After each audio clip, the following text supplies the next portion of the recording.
High, কেমন আছো সবাই? চলো আজকে তোমাদের সাথে শেয়ার করি দিদির মাসির বাড়ির মহিষালী মায়ের পুজোর ব্লগ।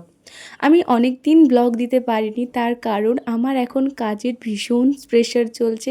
আমি একটা নতুন কাজে জয়েন হয়েছি, যার জন্য আমি কন্টিনিউ করতে পারছি না ভিডিও।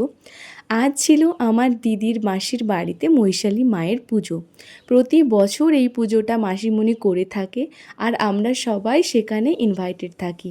তো চলে গেছিলাম মাসির বাড়িতে, আর গিয়েই পুজোতে বসে পড়েছিলাম। প্রথমে হোম হয়েছিল, তারপর পুজো হয়ে যাওয়ার পর আমরা সকলে নিচে এসে তারপর একসাথে সবাই একটু খেতে বসে পড়েছিলাম।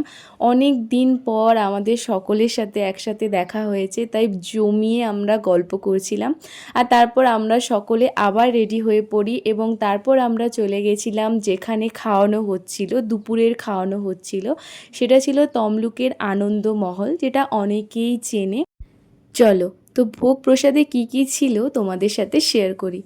প্রথমেই তো দিয়ে দিয়েছিল লেবু, নুন, তারপর দিয়েছিল আলু ভাজা, ভাত, ডাল, একটা তরকারি ছিল, আর শুক্তো ছিল যেটা আমি খাইনি।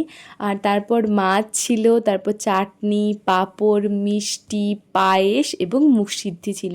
প্রতিটা রান্না প্রতিবারের মতো এবছরও ভীষণ ভালো হয়েছিল, আর আমরা সকলে একদম মন ভরে প্রসাদটা খেয়েছি।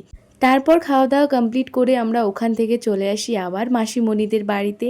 আর তার কিছুক্ষণ পরেই মা বেরিয়ে যাচ্ছিল, মা চলে যাচ্ছিল মায়ের বাড়িতে। আর মা বেরিয়ে যাওয়ার পর তারপর আমিও চলে এসেছিলাম আমার বাড়ি। ভিডিওটা কেমন লাগলো জানিও।